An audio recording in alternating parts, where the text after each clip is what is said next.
are presented by the JGS of Pittsburgh. Dick Goldman is Vice President and Membership Chair for the International Association of Jewish Genealogy Societies, also known as IAJGS. He is responsible for programming at the Jewish Heritage Club in Valencia Lakes, Boynton Beach, Florida, and is president of the community's genealogy group. He served as president of the Jewish Genealogy Society of Maryland for a number of years and has lectured widely and frequently. Dick and his wife Roz relocated to Florida in 2018. Since March of 2020, he has offered programs using Zoom, and he has been seen and heard by groups both locally and throughout the country.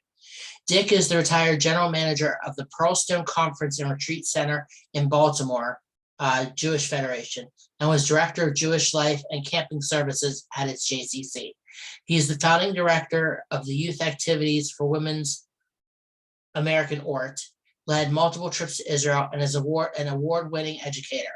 After retirement, he served as adjunct faculty at CCBC in Maryland, teaching genealogy, and he continued to lecture on Jewish topics for numerous organizations. His graduate work took place at Hebrew Union College JIR in New York City. During his 20-year secular career, he was the founder and president of 2 high-tech companies.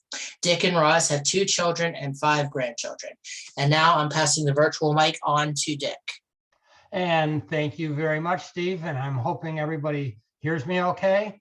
And thank you for the introduction that was well written, I think by me, but in any case, it gave kind of a sort of outline. The most important part of my genealogical past is I actually started this when I was 11 years old. So from what I've been seeing in giving talks and from my work within the Jewish genealogy community, I've had 67 continuous years of Jewish genealogy research, which probably puts me right up there with the people with the greatest longevity and probably the least success. But they sort of go hand in hand. And for those of you that haven't spent 67 years, there's still a lot to learn. And this morning, I got approached by somebody that saw my name somewhere, and this goes on and on and on, and many exciting things yet to find. So today I'm going to be talking about Jewish names, and it's also going to be a revelation on my competence with technology. So what we have to do, and we're hoping this is going to work, is I'm going to have to share my screen. I'd like to bring up my presentation, and this is supposed to work. We're going to find out in a second. Well, that's interesting. Screen mirroring. And it's not. Oh, I see. Okay.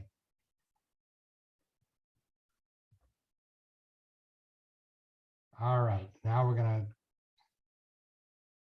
All right. We're going to be on within 30 seconds. So given how often things don't go well with technology, this was pretty good. I can't complain. So this is what we're going to be talking about. And for those of you that don't want to see a whole lot of pictures of me and other people, up at the top of your screen, typically there's these little squares and rectangles and things that shows you what you're going to see. So if you click on one of the smaller ones, you're going to see the presenter in theory. What I'm seeing right now is Steve. So did you share screen so that I'm up there, Steve? I can't hear you. You should be. I can see your presentation. Okay. I see your face though, and I don't see mine. Minimize the window? Yeah, I did. You show up when I do that. So so that's okay. I mean, when you look at 4 pictures, I'm up there too, I think. So, we in the audience see Richard though, so it's okay. Okay, great. Thank you very much. So this is what it's all about. What's in a name? And this kind of gives us an overview. And I understand you're going to have other programs talking about Jewish naming and where you got your last names from. So if somebody else is talking about your first names, that'll be totally different.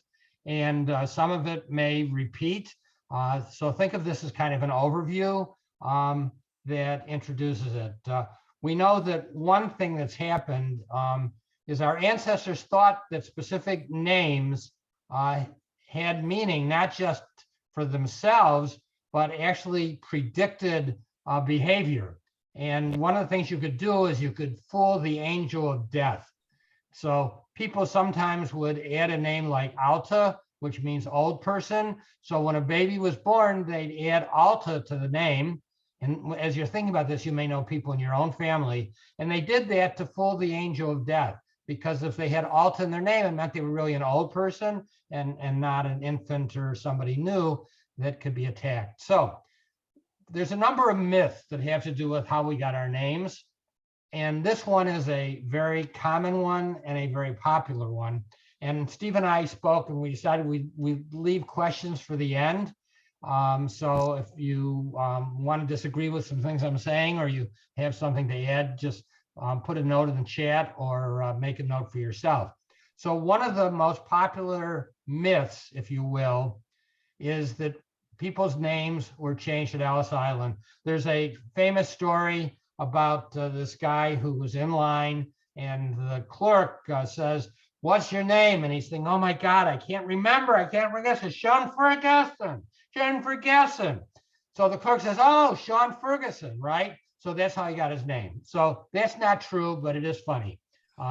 So that's, if there is a Sean Ferguson within the Jewish community, they didn't get it because somebody named them by accident, or that somebody misunderstood, or somebody couldn't translate it.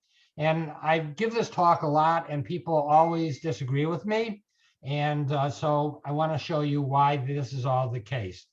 This is Ellis Island, New York, where many of your ancestors, if they arrived in the 19th century, this is sort of how they got there. And they disembarked from the ship most of the time in steerage, which is way down at the bottom of the ship. And they were given little tags to wear. And they waited in this large waiting room. And the tags, among other things, and this is what they look like, the tags had a number on them. And the number corresponded to a page in a very large book, which is called the Ship's Manifest. And for those of you that have researched your own families, the Ship's Manifest is basically just a picture that you can find online of this large manifest book. They looked like this. So these books that the clerks are looking at, and this is actually around 1912 on Ellis Island, these are pages from the book. The pages have numbers, and people had names, and their names were on a particularly numbered page. So no one made up their name or asked them to say their name.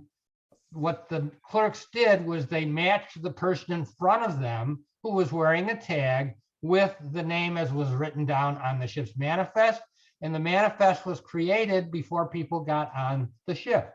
So they were really just doing matching. Are you Michal Samuelson? They look for Michal Samuelson, and that's Michal Samuelson, and they check it off and they say, yes, you arrived, and they put the time down.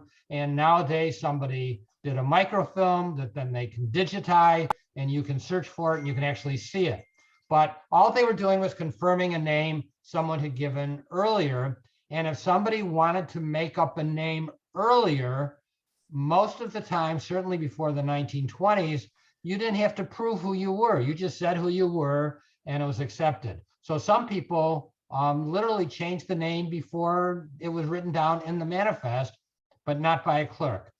Other people just started calling themselves something else. Didn't matter what was on the manifest. That's the more common one, that somebody might have come into the country as Goldschmickelson, and they ended up calling themselves Gold 2 minutes after they stepped off the ship, and that was it for the rest of their lives. So here's the deal about people's family names. First of all, most of our ancestors, and there will be exceptions, but the vast majority of our ancestors were not literate. They could read the Torah, they could certainly read the Siddur, the prayer books, but they couldn't read a popular book or a novel or a sign even, unless they knew in advance what the sign was supposed to be saying. So most people, men and women, were not literate.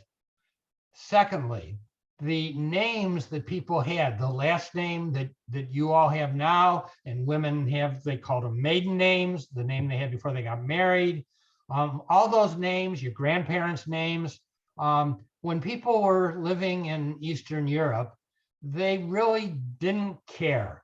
It wasn't really important. For the men, they were typically known by their first name, Moshe or Avrami or Michal or any number of names. And then something would be attached to that name, because if there were 3 Moshes in town and somebody comes looking for Moshe, how do you know which Moshe they're looking for? So you would say, oh, Moshe, you want the Moshe that came from Pinsk? Or Moshe, you want Moshe the butcher or Moshe the tailor?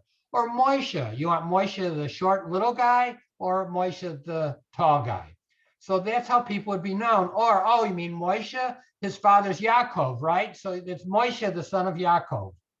And when men were called to the Torah to read, that's how they were called, and we still are. It's your name with Ben, or in the case of women, Bat, and then the name of your mother, your father, however you want to put it together, but you're known as the child of a particular person. But those names don't stick with you. That's good at that time, in that place, for that person. The other thing is, going back to people being illiterate, how you spelled your name, it didn't matter. It didn't matter. Most people, our ancestors, didn't sign legal documents, write them out. They would have a clerk and they'd put an X. When you look at some of these old records, the names were not written by our ancestor. They were written down by the clerk in Svensioni, Lithuania, or in Kovno, or in Lodz, Poland. There's a clerk, and you had to do some legal document. The clerk would write your name down, and you put an X next to it. So spelling, certainly for our ancestors, really didn't matter. So you can meet people on the street and you say, oh, they can't be related to me because they spell their name with a K and we spell ours with a C. It doesn't matter. It didn't matter then, and it certainly doesn't matter today.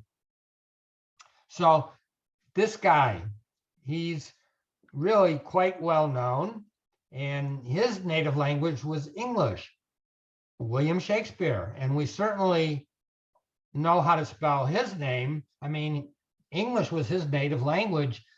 Clearly, it was important that he put his name down right, because that was even before our ancestors, or at least the ones we're looking for records most of the time. But you know what? These are some examples of how Shakespeare spelled his name in documents that he wrote. Every one of those is William Shakespeare. Same person, different places, different times, sometimes in the same year, sometimes in the same month, because spelling didn't matter. So that's the first thing when we're talking about family names. I constantly repeat to people, don't worry about spelling when you're trying to match names or you're looking for an ancestor. It's not that critical. And somebody who is your uncle could spell their name, even if it's the same sounding name, differently than you spell yours. All right. So let's take one that's very popular, Cohen. That's one of the names we actually know where it originated. Cohen was a priest. But every one of the names on this page, and there are many, many, many more, all say Cohen, coming from a priestly class. One of the really interesting ones is Cohen, and Kagan, and Kogan, right? How many people, I know down here in Florida, we've got a law firm, Kogan and somebody or other, but Kogan is the name Cohen. not similar, not misunderstood, not mispronounced. It is exactly the same name. However, the name Cohen, Cohen, was a name people took when they lived in Poland. In the 1790s, Poland kind of got conquered without military force and got divvied up between three surrounding empires. And Russia was one of the largest that took over a big chunk of Poland, where we had a lot of ancestors. And our ancestors had lived there, and at that time were using the name Cohen. There's no letter C in Russian. There is no letter H in Russian. So the name Cohen, just in writing it down, automatically became Kogan. Cohen and Kogan, and the letter E or O is strictly how it sounded. So when they went from one language to another, they just used different letters to say the same thing. Katz is actually a short kind of abbreviation for Kohen, Tzedek, a righteous Kohen. That is someone whose family was righteous, kind of a good family, and they were a Kohen. So Katz, someone with the name Katz, has ancestors with the name Cohen and vice versa. They're really the same name. So what's the difference between the names that those ancestors had back in Poland and Lithuania and Belarus and Germany, Russia and Hungary and Romania and many, many other countries? They had names. Moshe ben Yaakov, that was a name. Moshe the tailor, that was a name. Jaime, the short Jaime, Jaime with red hair. Those were all names. Here's the difference. They weren't hereditary. You had the name Jaime with red hair, but your son had blonde hair. So your son, let's say your son's name was Benjamin. Benjamin wasn't Benjamin with red hair. He became Benjamin with blonde hair. Benjamin, who was the son of Jacob, right? His son might have been Isaac, the son of Benjamin. So these were family names. They were second names or last names compared to like a given name like mine, but they weren't hereditary. They changed from one generation to the next until the 1790s, which we're going to talk about in a minute. There were some families, and we'll look at them, who actually had family names before the end of the 18th century, which is in the 1790s. There were some families, some rabbinic families, some extremely wealthy families, maybe some Spanish families, maybe some Italian families, but in general, 99% of the Jews living here in America and around the world were not given a hereditary family name until the end of the 18th century, which is one of the reasons that Jewish genealogy is more challenging, because prior to then, there's no one consistent family name with just a few exceptions. Here's what happened. Just for an aside, the third most popular Jewish family name is Miller, M-I-L-L-E-R, Miller. That's the third most popular Jewish family name, and it's not Jewish at all. All right, because Miller is a name based on an occupation, somebody who's a miller, right? So when did our names all start? Well, it's interesting in that the second book of Torah, which is in English Exodus or Shemot, it's Shemot because it starts out with names. One of the most important things to our early formative ancestors in biblical times was to get the names right, to identify tribes that people came from So you could have a cohort and belong to a tribe, sort of like the early Americans had tribes, or some of the early Canadians, their early people, the First Nations, they had tribes that identified a group. So true for the early founders, the ones who sort of brought us into Jewish culture before there were Jews. Well, Judah was sort of the beginning. And in Shemot, in the book of Exodus, you're going to find all kinds of names. And from that point forward, Jews took given names and they took last names, but they changed, as we talked about earlier. So these are the names that really can be traced back to biblical times. People who have these family names, their name most of the time, there's always exceptions. There's always people who literally took a name, chose it. And so what I'm saying may not be true.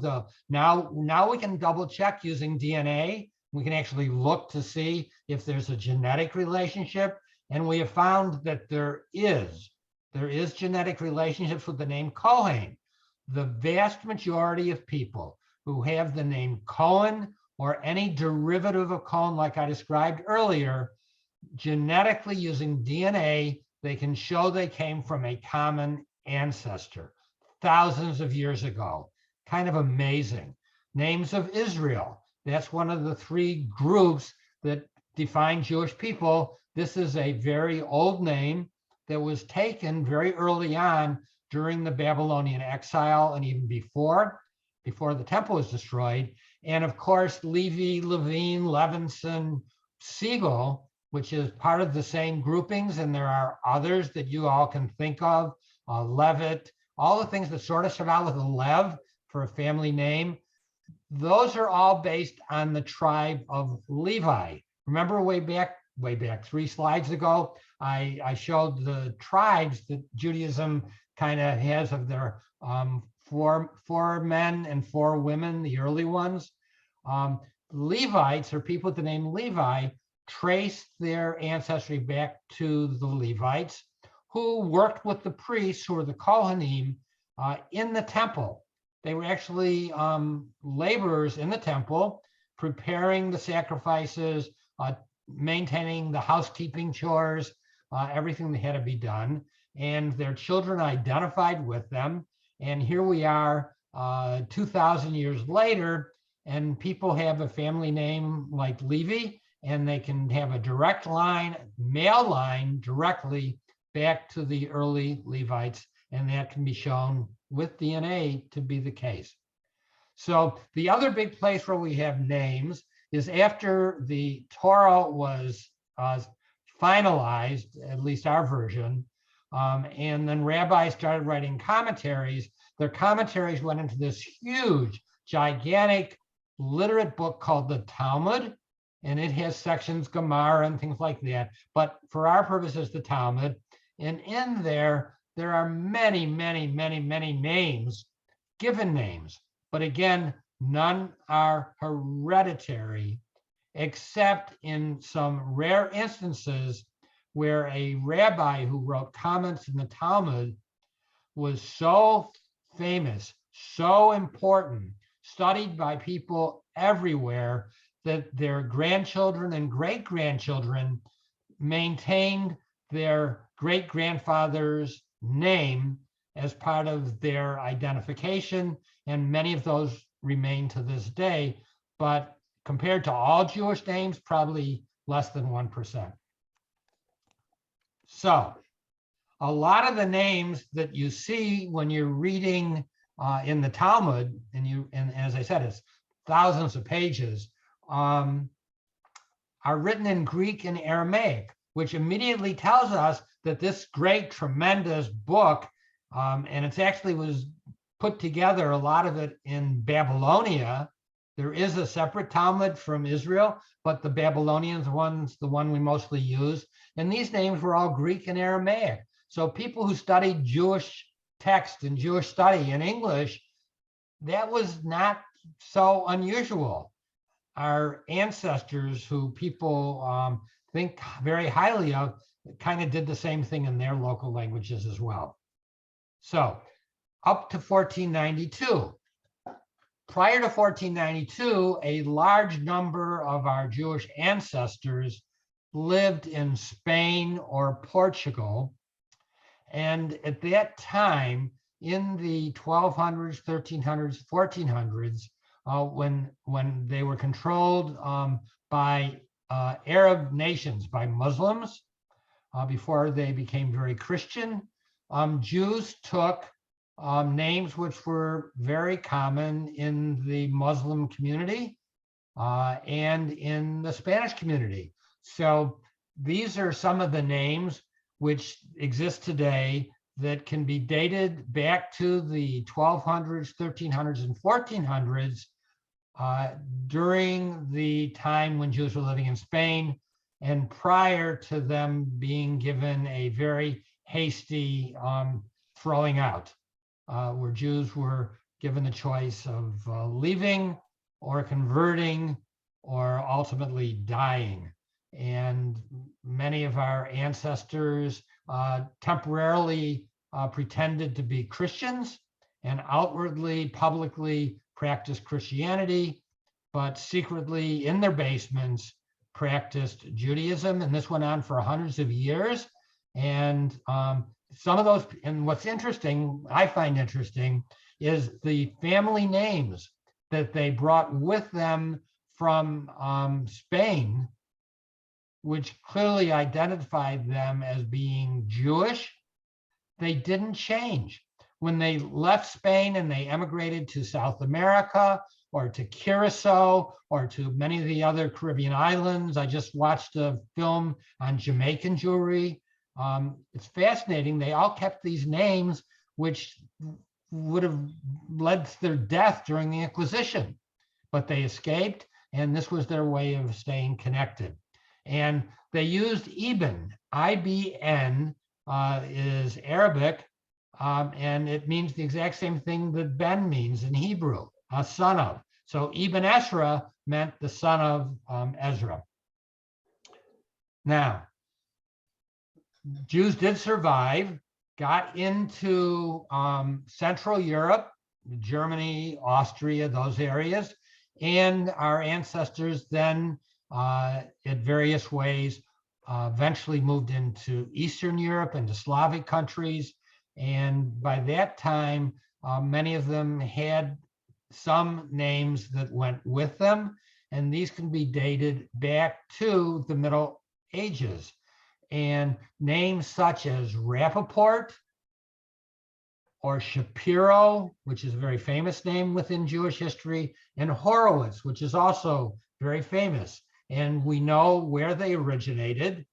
And see, Horowitz and Gurwitz, there's another example of a name Horowitz, which it would have been in Poland, for example, but when it was taken over by the Russian Empire, Horowitz becomes Gurwitz. They're the same name. You could call it Gorwitz or Gorowitz, but it pronounced easier saying Gurwitz.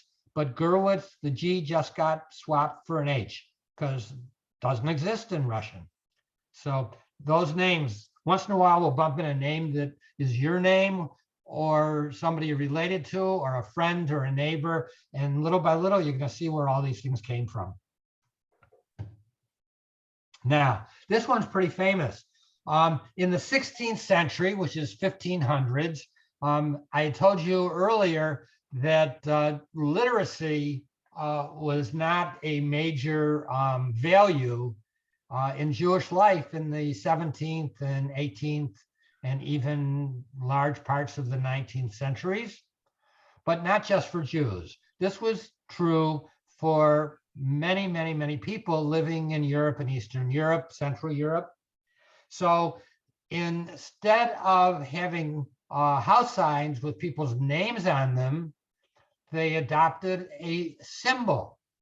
And that symbol, in this particular case, this is the real house, was a red shield. And red shield in German, red is Roth, and shield is shield. And red shield, the people who use that as their symbol, took the family name Rothschild. And yes, it is that Rothschild family. And that's where their name came from. And examples of names that came from these flags, which you can buy today, by the way, if any of you have seen them, you can buy flags and hang them outside your garage or at your front door or whatever. Sometimes those signs ended up becoming your family name. So when Jews took family names, which we're going to learn in about a minute, these are names they got. Schiffman, Blum, these are fruits, by the way. Lax, Stern, Strauss, Adler, Einhorn. Those are all Jewish names that had been symbols on their home before they took a hereditary name. And here's where it all started for most of us. In 1787, Franz Joseph II, he's the guy who was emperor of Austro-Hungarian Empire. Remember I said that Poland, which was a huge country, Poland is what it has Lithuania, Belarus, the Ukraine, those all other countries around there, all Hungary, they were all part of Poland. But in the 1780s, 1790s, it got divvied up, and Franz Joseph took a chunk, Russia took another chunk, and the empire over there, which became Germany, they took the third one. And January 1st, he said that all Jews, and by the way, they weren't just picking on Jews, this was the edict that was given to Jewish families, but it was given to all of the serfs, all of the other people who lived in his empire, because it was hard to keep track of people if they kept changing their last names. So if you were going to collect money or you were going to conscript people going into the army, you wanted to keep track of everybody and keep track of where they lived. And so he felt it would be much better for everybody to have a unique family name that would stay with them generation after generation. So this was the beginning. And he said something interesting. Those people, wherever they lived, needed to pick a family name and a German first name. So when you find people that had German names, it didn't mean they lived in Germany. They were just following the law. They had to pick a name that was German. And the fact is that our ancestors weren't real keen on legally taking a name because they knew it meant it would be easier to collect money from them or to draft their children. So they did everything they could to avoid this.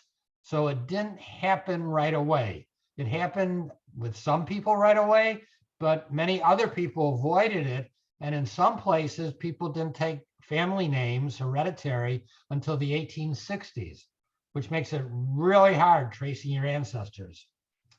So might makes right. Force usually is more successful than pleading. Look at what goes on today. And Napoleon Bonaparte conquered pretty much all the countries that were affected by that decree of Franz Joseph. And in 1808, he issued another decree indicating that our Jewish ancestors were required to take a legal family name that would not change. And so in my own family, where they were living in a town called Kutno, Poland, which is near Lodz, not too far from Warsaw, Poland, they actually, we have the document, got their family name in 1808. And I have no doubt it was Napoleon's doing. Now, our family names, for the most part, did not get chosen randomly. There are stories where people were lined up and it was, the clerk was in line, he goes, Schwarz, Weiss, Schwarz, Weiss, Schwarz, Weiss. So the one person would be called Schwartz and the other person was called Weiss, black and white. that's one of those stories that are apocryphal. There's no evidence that that happened. If so, half the town or half the Jews in the town would have all been Schwartz, and half the Jews in the town would have been all Weiss, whether they were related to each other or not. That doesn't seem to be the case in most places. So maybe it happened, but it wasn't the normal way things were done. So many times, or most of the times, people selected their own family names. And at that time, the name they chose can tell you who they were, maybe, or what they did for a living, or where they lived, or what they looked like, or what type of person they were. All of that is a secret, which isn't so secret, hidden in many of our family names. There are exceptions, and we talk about them too. So, frequently, our names are really just whatever it was in another language, German, Polish, Russian, and then you put an end on it. So names like Ovitz, Ovich, Evich, Off, Kin, Wit, Vichy, right? In German, Sohn, they all mean the same thing, son of. So if your name ends like Lefkowitz or Benetovich, I'm thinking of people that I grew up with, Matskin, Berenson, any of these names, they all mean that whatever the first part was is son of whatever is the first part of the name. So Aronson would be the son of Aaron. What does that tell you? It tells you that right around 1808, give or take number of years, somebody was around who was named Aaron, and they had a family, and their family was the son, or one of their sons. His father was Aaron, and they were Aaron's son. So they were Aronson. If you have an ES at the end of your name, that's a female ending, and it means daughter of. If you have kin or of, it means you're a descendant of. A Slavic suffix like ski, or any combination of how that's spelled. Remember, spelling doesn't matter. Ski and ski is exactly the same name. Did certain Jews take more one spelling than another when they got to America? Because before America, who cared? They weren't writing in English, right? Same thing with an ending that ends ER. So by this point, we probably hit some of you who are on this call, and your name fits in there. Now, we have a lot of groupings for names, and that tells us a lot. So patronymic means that your family name was after a male ancestor. These are all patronymics, right? Could be a name like Rubinson. What is Rubinson? Or Reuvenson. Again, doesn't matter. It's got a B or a V. In Hebrew, that's the same letter anyway. So something that's a B or a V, they're interchangeable when you go from Hebrew or Yiddish to English. But Reuven is a person's name. And if you put a son on the end, Isaac, it's pretty easy. Isaacson, what was the father's name? Isaac. So at some point, someone was the son of Isaac. That's how he was known. Somebody went to the town and they're looking for Moshe. And which Moshe do you want? He says, Moshe, my father's Isaac. Oh, you're Isaac's son. 1800 comes around, 1808 comes around. They had to put down a family name. That's how they were known, Isaac's son. So they took Isaacson as their name. Every one of the names up there, Josephson, Abramson, Benowitz, family of Benno. All right. These are all patronymics. Now, women also, in many families, the women were the breadwinners. They had a shidduch, they had a marriage, and typically you, for example, would marry the rabbi's son, would marry the daughter of the wealthy merchant. And then the rabbi's son went off and spent all his time studying. Didn't earn any money, no parnasa, no earning. That the wife did, she supported the family. So when it came time to choose a family name, don't know who made the decision, the husband or the wife, but the family name was after the wife. So these names are all based on a woman's name. Shaken, Gittleman, Edelman, Bell, Vorkis, Rifkin. Rifkin's Rivka.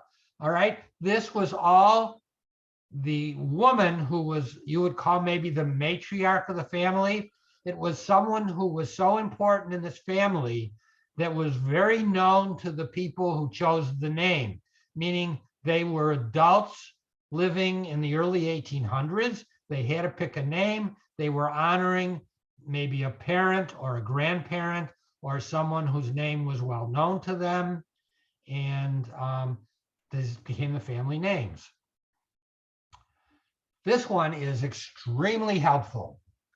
A toponym is named after a place. Sometimes it's as obvious as a city or a town. Sometimes it's a place that had a landmark which was outstanding, whether it be a large mountain or a river, and people who lived in that place took that name as their family. But as a general rule, when they took the name, they were no longer living there. In other words, if I lived in Warsaw and I was still living in Warsaw in 1812, and I took a hereditary family name, if I was living in Warsaw, I would not choose the name Warsaw or Warshawski or some name like that, because then everybody in the town would have picked that name and it would be meaningless. So generally speaking, if you used to live in Warsaw and now you were living somewhere else and you had to choose a name, people knew you, oh, you're the guy that moved here from Warsaw, so you picked something with Warsaw in it. These are all names that are based on a location. Now, there's two on here actually that are important in my own family search, and that's the name Gordon and the name Grodzinski, both of which have to do with the town of Grodno. Grodno is in Belarus today. You got to always be careful when you say where something is, because the country's changed all the time. It's very common for someone to have a Jewish ancestor that never moved but lived in 3 different countries. So that's not unusual. And Grodzinski is family Grodzin, which is actually Grodno. And Gordon was an abbreviation for Grodno. And all these other names are also based on locations, physical places. Sometimes people took a name like Newman. Newman is Neumann, nay in German, and it just means it's a new place. Someone came from a new place. So you have a lot of those types of situations. So it's very helpful when you find somebody's name. It gives you a real hint if it was a toponym as to where they were living or where they had come from at the time in the early 1800s when they took family names. Occupation is very valuable because it's based on what somebody did for a living, and that's how they were known. You know, oh, you're the guy that publishes the newspaper, or you're the writer, or you're the iron worker, or you work with wood, or things like that. And therefore, when you took a family name, you used your occupation. So these names are all examples of names that are based on occupations. And again, I mentioned this earlier, some of it is really just a direct translation of the word. Taylor, the word for Taylor is Kravitz. So in America, your last name is Kravitz, and nobody ever gives any thought to that. Says Taylor right out. Blecker, worker in tin. Garber, a tanner. So all these names, people that have these family names, at the time they took them, this described an occupation. So my wife, one of her family names is Fearman. And what's really interesting, and I only learned this when I did this talk on names a few years ago, was that name Furman means driver wagon. Why is this weird? Because she had in her family an oral story that was told to her and me by a much older cousin of hers. And his story was that their great great grandfather died while driving a wagon over a bridge. And their family name was Fearman, and it means driver of a wagon. So there's other names like Sherman, which comes from share, which is a scissors. You know, you share something. Sherman means scissors, and it tells you about the career. And then we talked about somebody said, oh, you want Yaakov, the short guy or the tall guy? So physical characteristics, personalities, nicknames, people made these into family names, and it tells you something about their personality, the personality of the individual who was very important in their family back in the early 1800s. And these are all examples of something that tells you about the person who was living in 1808 or 1810. You know, was it the individual themselves? Was it their parent? Was it a well-known grandparent or grandmother, grandfather? That I can't tell you. But prior to this, there was no family name. So we do have census records from the 1770s where there are none or extremely limited number of family names. So we don't have something that traces people, except sometimes people lived in the same house in 1770 that they lived when the first census was taken in 1797. Maybe they were 4 years old in 1750 something, and they were still around. So you can make some connections when they were only the son of somebody. But all those names that people have as family names were really a description of the person living at that time. And nature, this whole environmental movement isn't so new today. People were really enamored of nature. They liked being outdoors.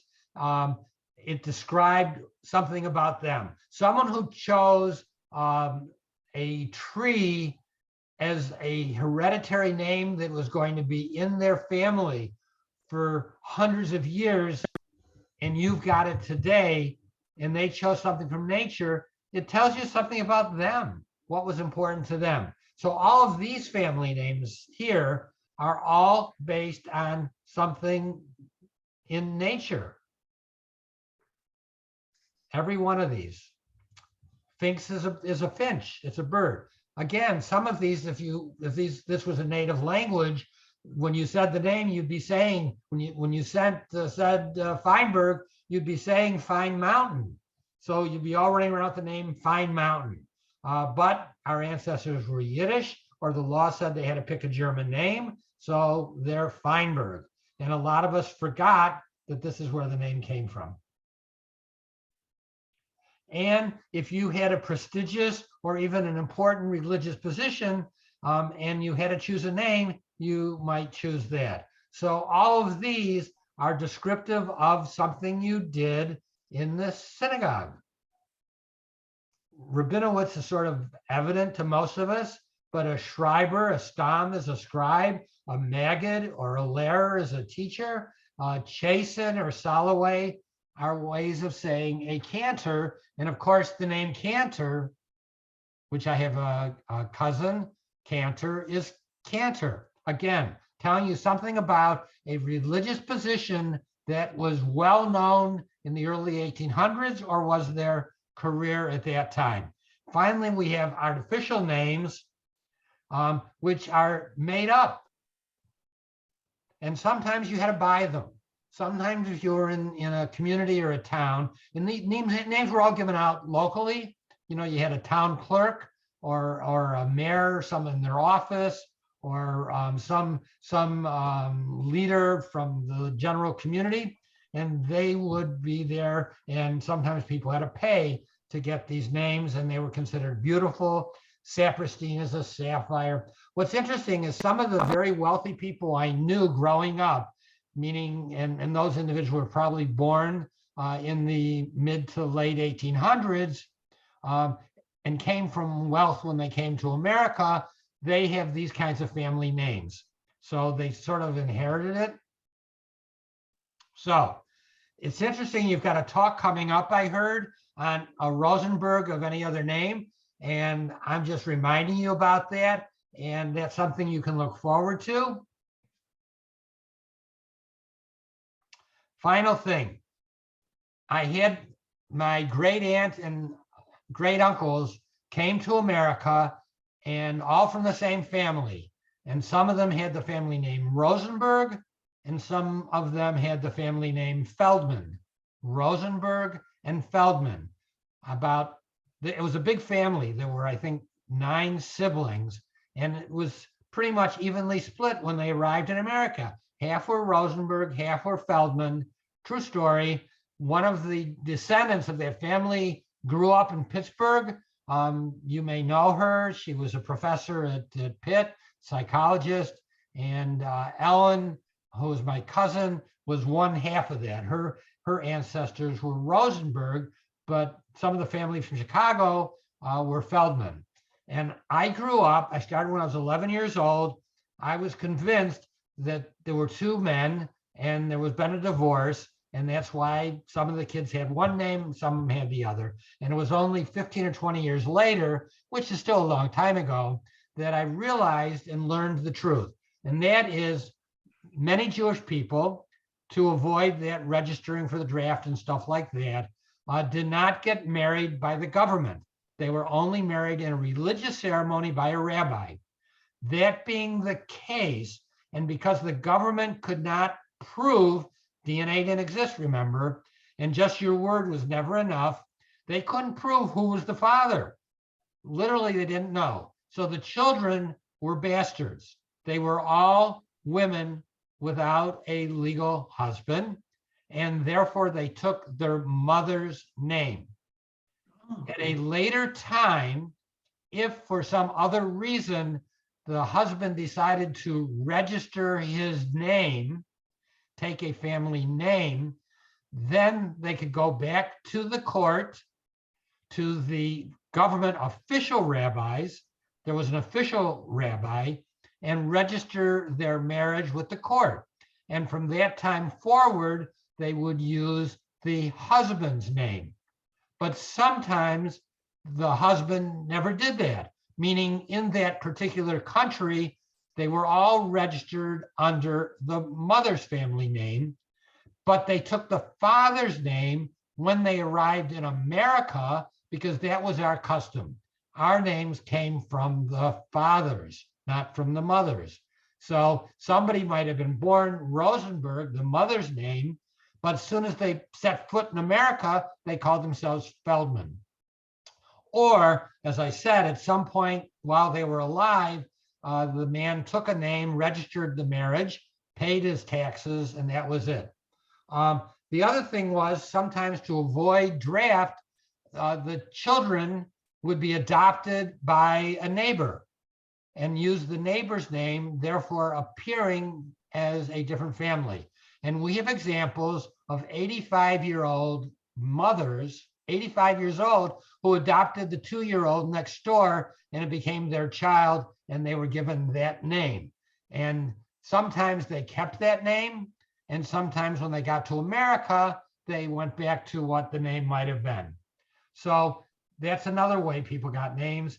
And the big deal, mostly how people got names, was they wanted to sound more American, and Shmulewitz was not an American sounding name, so they became Samuels. Or Goldenschmeiden, nobody could spell, so they became Gold.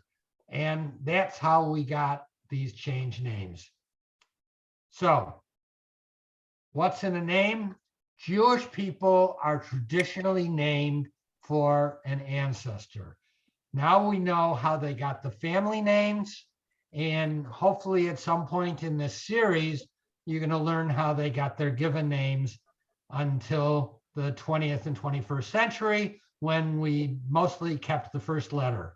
So Shima became Susan or whatever. And as long as the first letter corresponded to your grandmother, that one's okay. So thank you very much. And I am open for any kinds of questions.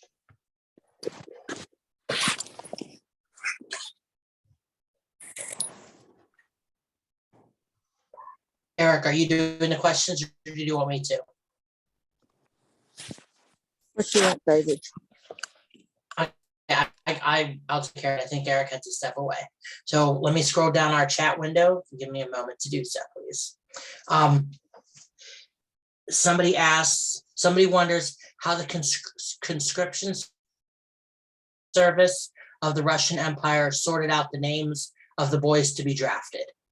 Okay, bribes, big chunk of it. They would go into some of it's pretty, if you think about it, here's the deal. And again, this is my take on Jewish history, and that was something that I really studied for many years. So you could disagree with me. There are people who do and have different opinions on this, but Russia was not out to single out Jews and destroy our religion and get rid of all the Jewish people. Russia was trying to maintain control, have a strong government, and absorb other countries. And they treated mostly everybody equally poorly, Jews amongst us. And given that we're Jewish, we kind of focus on that part of it. And we don't think about the serfs, who were pretty much a category of slave, and Jews were far superior in terms of how they sat in the government. So what happened with conscription for the army? There was an allowance made that you had to, from each groupings of people, whether they were Jews or Catholics or Protestants or Muslims or any other identifiable group, and Jews were certainly an identifiable group, they were required to turn in so many people for the draft. And in the beginning, when this all started, it wasn't like 2 years of service or 4 years of service, which say in America. In America, you got drafted. You served for 2 years. Maybe it was during the war, you had to serve for the duration of the war, and then you were let go, or you hung around for 2 more years and they could call you back, but you were finished. In Russia, in the early years, it was 20 years. And they didn't wait till you're 18 or 20 or 21. They got you when you were 12 years old or 13 years old. But hey, we do bar mitzvah at 13 because we say at 13 you're a man. And in the early 1800s, 13 was a man. It wasn't like you went on to college or you had to do something else. You were working. You were supporting your family. So they drafted you. They kept you for 20 years. If you survived, you got privileges. So the community, they came to the community, which was a self-governing community of Jews, and they said, we need 40 people. So how do the leaders of the community decide which 40 boys they're going to turn in to the army? Bribery. People bought them off. So who got drafted? Like the people who were poorer, who didn't have any money, who didn't have well-connected family, who weren't honored in the Jewish community for their leadership, and they got drafted. And that's the bad news. And it was not a pleasant life. And of course, being in the military, there was a tremendous amount of assimilation. It was difficult to maintain a separate Jewish identity. But when you were released, you were free to live anywhere. And Jews were not free to live anywhere. You only could live in what we called the Pale of Settlement, certain towns. But if you went through the military and were released, you could go to Moscow. You could live in the big city of Moscow. And I met ancestors. That's exactly what happened to them. And that's how they got there, because their great-great-great-grandfather had been drafted, and he came out, went to Moscow, and that's where they were born, and they're Jewish to this day. and I met him when on a trip to Eastern Europe a couple years ago. So Right. long answer, short question. Yep. Someone asked, we were tiger cats for generations. Now the family is simply Tiger. And I think she had mentioned, do you know why they would a further down question is kind of wondering why they would have used like a double animal name, even though cats is more like you said, it was Cohen rather than the way we think of it as cats. Yeah, I mean, right. So the fact that somebody did a tiger because their name was Cats tells me it's an American or English addition, that it was done after people were speaking English as their language. And the hyphenated type name like that, I haven't seen that. I mean, it's a very common practice, in the past 30 years where men and women hyphenate their names. I've never, that's the first time I've heard of that, if it was a hyphenated name. But clearly Cats, somebody literally took as Cats, C-A-T-S, like it was a feline animal. And that's why they took Tiger. And that's a mystery that probably happened within the last 50 to 100 years. I think there's more to the description in the later part of the chat. We might circle back to that. So that's my guess. That's my Understood. Understood. I just want to make sure we get through all this and not go over time. Where did the surname Maharam come from? No idea. How to spell it? I don't. M-A-H-A-R-A-M. Okay, so mahar is a Hebrew word, which means it could be a Yiddish word, and the ch people didn't spell; they just put an H. So mahar, da da da da da da da da. It's like tomorrow or whatever. And what was the ending of the name? It's M-A-H-A-R-A-M. I've also seen it in some of my research in the Netherlands. Tomorrow's people. I don't know. By the way, a lot of this, there's a real simple thing you can do. It's not always accurate, but it helps. Just go to Google and put meaning and then write down whatever that name is. Don't even bother putting in quotes. And one of the big things it'll give you is if the name had some kind of Jewish or Yiddish origin, it's going to tell you. Yep. You did not miss why the name Siegel is related to Levy. I believe he did not go over that. However, if you want to go over that really quickly, why Siegel is related to Levy, well, it's a sangle. It's a symbol of the Levites. Okay, there's more to. There's also information on the internet. You can Google about that because I know I've looked it up myself because I have it for my Levies in Germany. Yeah, a lot of the other thing which we didn't talk about is a lot of names are abbreviations. I gave you Cats as an example, a Kohen Tzedek. A number of names are these abbreviations of 2 or 3 words. That was because there were certain names that Jews could not use. So that's why Cats became an important name, because in some areas, some towns or whatever, you couldn't take the name Kohen. So they took the name Cats and made it sound like it was a German name for a cat. Right. But it was really meant as an abbreviation and hid the part that it was a Kohen. Right. What does it mean if you can trace a Germanic surname to the mid-1700s? And do you think the name Esther Samuel, born 1895, could actually be Esther Bat Samuel? Absolutely.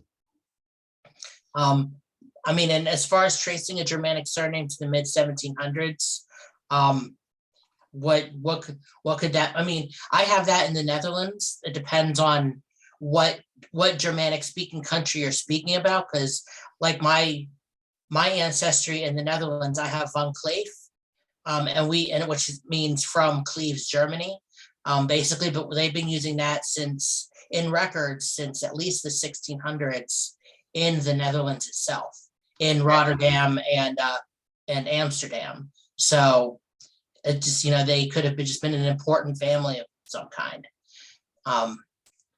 Fascinating. And again, those of us who are fortunate enough to have names that originated before that 1897 timeframe, 1797 timeframe. Those that had a hereditary name, records do exist. I mean, we didn't talk about that at all. That's a whole other subject. But there are records of our Jewish ancestors in the cases of Sephardic Jewry or Spanish Jewry back into the 1300s and 1400s, and they can be found. A good friend of ours, a colleague who works with Sephardic Jewry, who traced her own ancestry, was able to trace it in documents all through the Inquisition and back into the late 1300s. So, and certainly records from the Holocaust were not destroyed. Many records were destroyed, but many were not. So the idea that there are no records is not accurate, but not all of them have been digitized or are searchable. That's true. But certainly there are a lot of them. There's enough to keep all of us very busy for a long time already. Right. Just a comment about someone's great grandmother was named Sabata. Her father had a brother and sister. In the next generation, the family names became Karp, Goldstein, Berger, Lonsnader, Broadman, and others. The name Sabota disappeared. And then that was just a comment between me and my treasurer, where could someone's wife's mother's maiden name was Bernkrant? I'm sorry, I butchered that if I did. Could their family have had a house sign? I'm sorry? That was correct. Okay. Good. I'm always worried about that. Could their family have had a house sign with a pear wreath, which is the translation of Bernkrant on it? Yes, but do we know that with certainty? No. But if you can find, I mean, there are people who do this and do it a whole lot more thoroughly than I do, but you can actually find literature, books, things like that are written by other people, and you look for that kind of name and you can see if it was used symbolically on homes in those days. I mean, one way to put together your own family history when you learn a name is to learn about that occupation or that town or whatever at that time period. So find books written or even fiction that was written certainly by Yiddish writers in that time period, and you can learn a lot about your own family. Evan, was your question or comment answered? Maybe you might be busy. Which one? I the one about comment a lot. the one about Rachel. No, I don't think it was. That may just be a disagreement between us, but you could bring it up and we'll see if Okay. one of us just misunderstood. Probably me. So Evan, who you just heard, was always under the impression that ES was issued after female names, but was a possessive, such as Racheles, meaning of Rachel, but not daughter of Rachel. Yes, that's my understanding as well. All right. I'm not a linguist. Somebody mentioned Alexander Bider's name. He's a linguist. So if you don't mind digging in deep in terms of names and things, any book he's written, he's done quite a few now, is definitely worth referencing. I've known him for 30 years, and the guy is brilliant and probably knows more about Jewish naming practices than any human being. And fortunately, he shared a lot of that and made it available to us. Right. And then back to that wolf tiger. This is what she had said. I apologize if I got it a little wrong. In 1790, her fifth great grandfather was Wolf, son of Benjamin. He adopted the last name Tiger, becoming Wolf Tiger. Well, that's a superhero name, in my opinion. I have always wondered if if this was intentional on his part to have two animal names. I got the story. I was reading these as they're coming in. I got myself a little mixed up. Yeah. So as I said, I've never heard that name. I'm not familiar with it. Anything people did in that time period was intentional. Wolf Tiger. I like it. It's an interesting thought. There's a lot in that, and I think that the more they can learn, you should see if anyone else in that time frame did the same sort of thing. I mean, it's very unique. I haven't heard that. Hey, as a comic book nerd, I appreciate Wolf Tiger. We'll leave it at that. Yeah. another person saying, Well, the other thing is oh, go ahead. Wolf is a Germanic or, name, and they didn't have a choice. They had to choose a name that was, you need to know what country you're in, but they had to pick a German name. A lot of those German names didn't mean they were in Germany. It was just, they were in Right. the empire. And I would check out to see if tiger means what we think it means today. That's a good point. So someone mentions that their paternal grandfather said their original last name was Darson, but they changed it and they've been unable to trace it. And I always feel bad I'm gonna mispronounce her name when I read it on our membership list.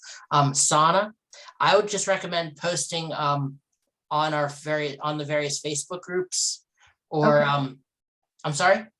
No, I appreciate your suggestion. Or also the Jewish Gen message board, Mhm. if you have not already.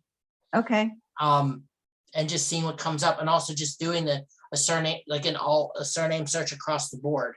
I mean, I Yeah, assume you know try what to- country it comes from, but you never know, like maybe another country will actually have a definition, a better definition. You never Okay. know. So he was from a small town that is now in Belarus, from Druya. And he changed the name to Fogelman. His brother came as Fagelman to the US. He came as Fogelman, and we can't find anything going back. It's been very frustrating. Do you have the ship's manifest for all the siblings and everybody that came to America? I have the ship's manifest for him. We haven't been able to find a manifest for his brother. So I've been able, and he and his siblings didn't speak once they got here. So there was really no connection. So I've been able to trace a couple of his siblings through naturalization certificates, and some other information, and one person's memory, and cemetery records, and Sure. benevolent association records. But I haven't been able to find the ship's manifests for his brothers. Right, so that's the only thing. I want to keep them short. So the only reason I'm suggesting is it trace as many of the siblings as you can and trace them back as much as you can and see what if the name changed, and if so, when. And then find the towns of origin and find existing records and what the names were then. Okay, And lastly, if I may recommend, thank you. I'll also join the Belarus SIG if you have not, or now it's Research Division. Okay, And they should be able to help you. I know they've helped my father a lot with his Belarus research. Thank So, you. and he would yell at me if he heard how I pronounced Belarus 8 times. Anyway, someone's commenting, their mother's father was Yakov Nemirovsky. He changed it to Jack Newman here in Chicago when he came in 1912. They were from Neverov a long time ago. Then someone also mentioned, so in theory, one brother could have a place name because he left that place, but the brother who stayed in that place might have a different name. And as I had commented earlier, my Levy's in Germany, three different branches are Levy, Gordon, and Epstein. Because of what Richard mentioned, I think they actually came from Grodno before they came from, went to Duisburg, Germany, because they didn't know what town they were from, according to bad history writing. But they were known as Levy Gordon, Levy, and then a few generations later, one branch became Epstein. But like it's a very confusing thing if you don't know what you're looking for. But then also, my ancestors from Belarus are Machletter. However, my branch changed their name to Levy for no apparent reason. One branch kept Machletter and another branch changed their name to Marx. So, name changes don't always even make sense. Well, they may have to the person who did it. They just don't make sense to us. My father and I have that same opinion. And then someone mentions their family name is Schindler. What could the surname Asher mean? Asher is a name. Asher is the name. Yeah, I mean, Asher is a very common and very ancient Jewish given name. So patronymic. Yeah, it's a I'll patronymic go, direct. yeah, a friend of mine has the same surname, Right, well, it's maiden like name somebody who is- has a surname Jacob or Jacobs. right? It's the name. Someone wishes they could find out more about their family name Mallets.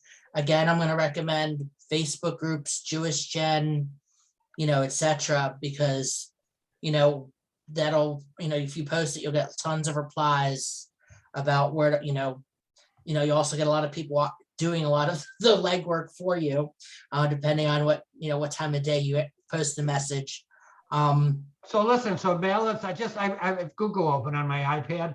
Mallets is of German or Slavic origin, and it's a shortened version of the word small.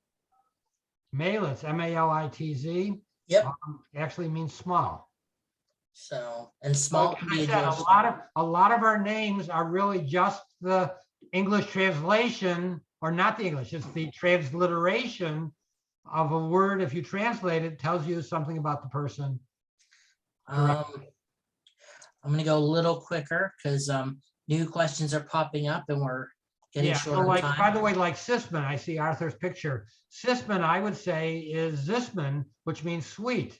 See, and it's description of his personality, a sweet man. How, I'm not sure exactly what Sheldon's trying to say. How about the less than complimentary of names some authorities assign to people, which I know I've seen in my Dutch research, Yeah. and I've heard apocryphal stories about why they got some of those surnames. Yeah, I've heard the same apocryphal stories, but I haven't seen any direct evidence. Just like the apocryphal stories about how your name got changed at Ellis Island, which is universally believed by tons of people.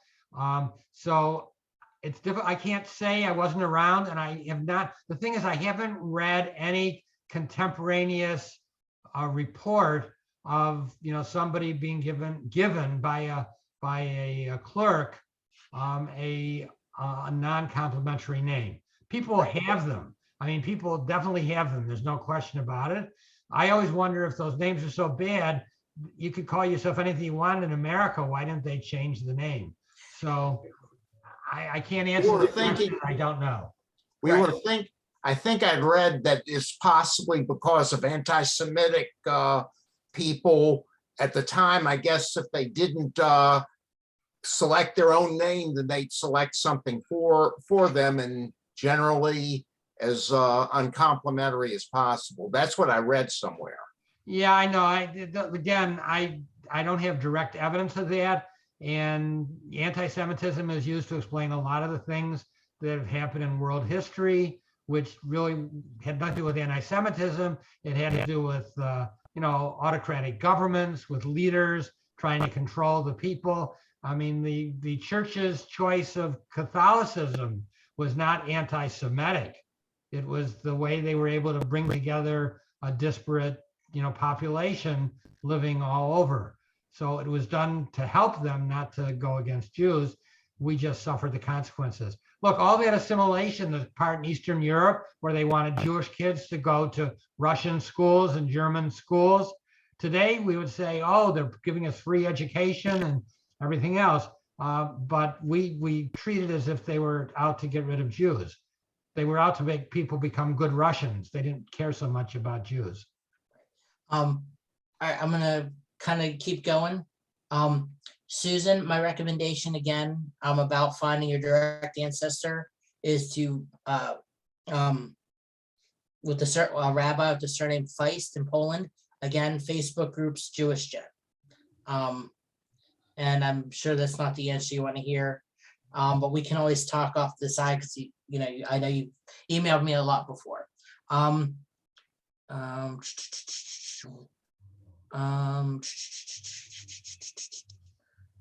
Okay, I'm kind of skipping some of the comments. Yeah, I mean, if people read the comments, I'm seeing, people are giving examples of how names got changed to avoid the draft, and names, and this is very, very common. And I'll make sure that we put the comments in. I usually send a post-talk email to all the people. I'll make sure I put these comments in this so people can see them too. Yeah, think about this. Your great grandfather was a draft dodger. Right. according to Saved the life. You might not have been here without them doing that. Tiger was in Vilna, Lithuania. And Evan helped her out with that. Was Ferdinand the surname in that's Evan answering that. Thank you, Evan. I'm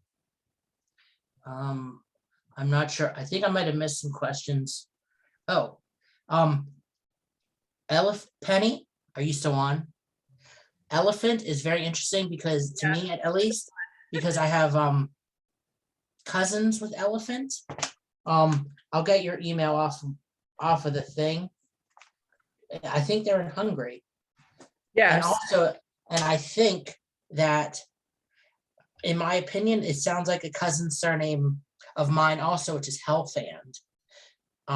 So I'll have your email like tomorrow or Friday when I get the list from Eric, and I'll make sure I remember to email you about elephant. Okay, so elephant is a name which is for elephant, and it's medieval, and it was a house sign, just like Rothschild. Elephant was a house symbol where they had the elephant to designate their home, and that became a family name. Wow, okay. All right. So I apologize if I oh, and Sheldon said the same thing I did. Thank you, Sheldon. Sorry, I'm going so fast. 32, we're at 32 messages I haven't gotten to yet. And we have 2 minutes before, people might get angry at me. Any thoughts on Chuziak, which became Kodak, then Silverman? What was the first name? Chuziak. Okay, so the first thing to start with is, what did I say about spelling? It doesn't matter. So let's figure out what Chuziak. Yes. All right, so let's see if that means anything.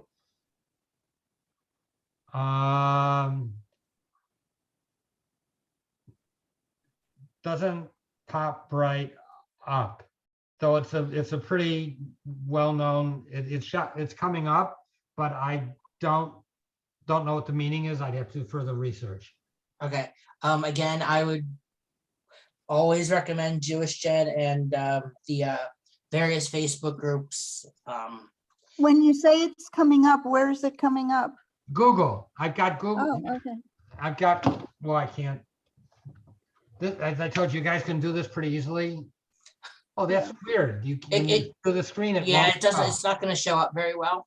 Yeah, anyway, I'm using Google, and I just started out by meaning family name, and then I just change it. And if they've got anything, and they're not always right, but more often than not they are. So it's a real fast, easy way. I mean, there's lots of books available on family names, some of which are good, some of which are pop culture and aren't researched. Right. Okay. Oh, I'm at the end of the questions. Excellent. There's just a lot of thank yous. Like I said, I'll include the text in the chat so you guys can see it when I email everybody. Save chat.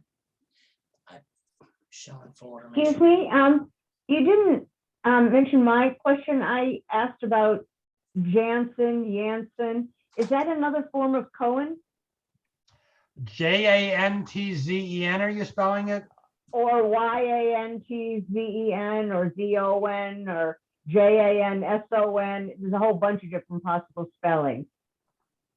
Oh, sorry, I did miss that. I apologize, Karen. Okay, so Jansen is a derivative of the Hebrew name Jehovah,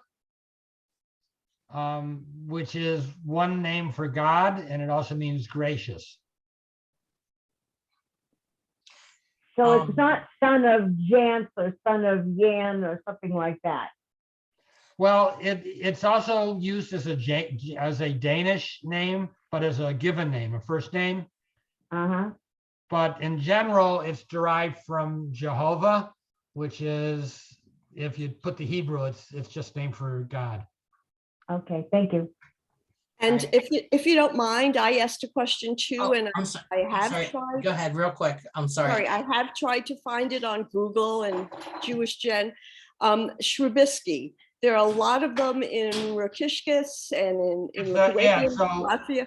What's that mean? Okay, Where is so that from? First of all, you're a neighbor. Rosiscus is right next to Kovno, which is where I have a lot of family and have family living in Rosiscus, which is underwater now. Just as an aside, they got rid of it a number of years ago. So the end of the name ends in ski sound. Is that correct? Slavic, yes, right. Okay, so that means family of. Now, what's left? What's in the front of that? Shrubisky, Oh, wait, so S-R-U-B-I-S. the ski part just means family of. So, Right. So the beginning part is shrub. Right, S-R-U-B-I, Shrubisky. Forget the I. That just is a way to put it all together. Okay, So SRUB. So this is a guess. Again, we'd have to look, but it sounds like a small tree, a shrub. okay, That would be off the top of my head, because dropping H's and sounds, I mean, an S and an SH is they're really the same thing. It's random. okay. All right. All right. So it's a plant name. Okay, thanks. Yeah, that's look, but again, this is just a guess. Nothing I'm telling you about that stuff is scientifically proven. It just makes sense. Okay, thank you. All right, so I will email all the attendees within the next day or two. Thanking everyone for coming, plus some additional information. So thank you everyone for coming. Thank you for all the questions. Sorry if I missed any. But again, like I said, you can always go onto Facebook or Jewish Gen or anything, any other any other place that you can do genealogy, and you'll find people to help you. And plus, like I said, we're gonna have more programming dealing with surnames. So thank you very much, and have a nice evening. And thank you all. You've been a very stimulating group and one of the most interactive ones that I've seen recently. So sounds like a great group. Steve, thank you for pulling all this together. Yeah, Burrs. And not just you, you've got your co-leaders here. Yep, thank you.